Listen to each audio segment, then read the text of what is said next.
To start with, today I want you to write down the 8 different things that an operating system does. Pause the video and try and write them down. You should have come up with the following: managing the processor, that includes scheduling and interrupts. Memory management, managing external devices using device drivers. Providing a platform for applications and utility software.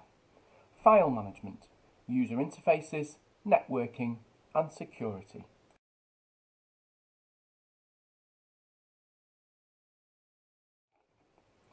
In today's lesson, we're going to be looking at device drivers and the BIOS. First of all, you should already know what BIOS stands for. Can you remember what it stands for? And what do you think the function of the BIOS is? So BIOS stands for Basic Input-Output System. When a computer's first turned on, we know that the CPU doesn't know that anything exists. That's because all the memory inside the CPU is volatile, so it loses all data when it's turned off. So one of the first things it does is a POST, a power on self-test. That is really important to check that everything is working. It makes sure that everything is connected correctly, the RAM is there, and the computer is ready to turn on. We then have a bootloader program. As we know, this loads part of the operating system or the operating system kernel into RAM. The instructions are loaded from ROM into the CPU so that it knows that it needs to load part of the operating system into RAM. It then, once it's done that, it can hand the control over to the operating system.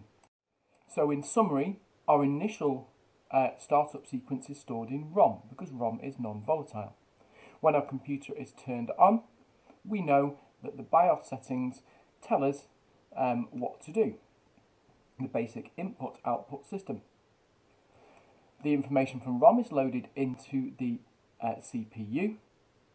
We conduct a POST, a power on self-test check, to make sure that hardware is stored correctly, such as the RAM.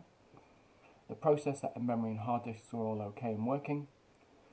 And then we load part of the operating system and the kernel into RAM. The bootloader program then loads part of that operating system into memory, into our CPU, and we can actually start processing data. The operating system then takes over. The second part was a device driver. What is a device driver? Why do we need them? And can you give 5 examples? I want you to try and do some independent research and figure out these answers. So a device driver is a small piece of software. This tells the operating system how it can actually communicate with the device. If you plug a new device in, it's not necessarily going to know what it is and how it works. So we need something to do that. Nowadays we have plug and play. So you'd plug it in and the device driver would automatically load. But in the olden days, you'd actually have to manually install the device driver. If you want something to print, the operating system actually needs to do all the worrying about how to print it, where to send it to, using it on the network. It could be what port it's connected to, etc. But the device driver does everything for you. So the operating system can pass that data directly to the device driver and it sorts all that for us. So in summary, the device driver is a piece of software which acts as an interface between the device and the operating system. It enables the operating system to access the hardware without needing to know the details of the actual hardware. When a program invokes that routine, it issues the commands to the device.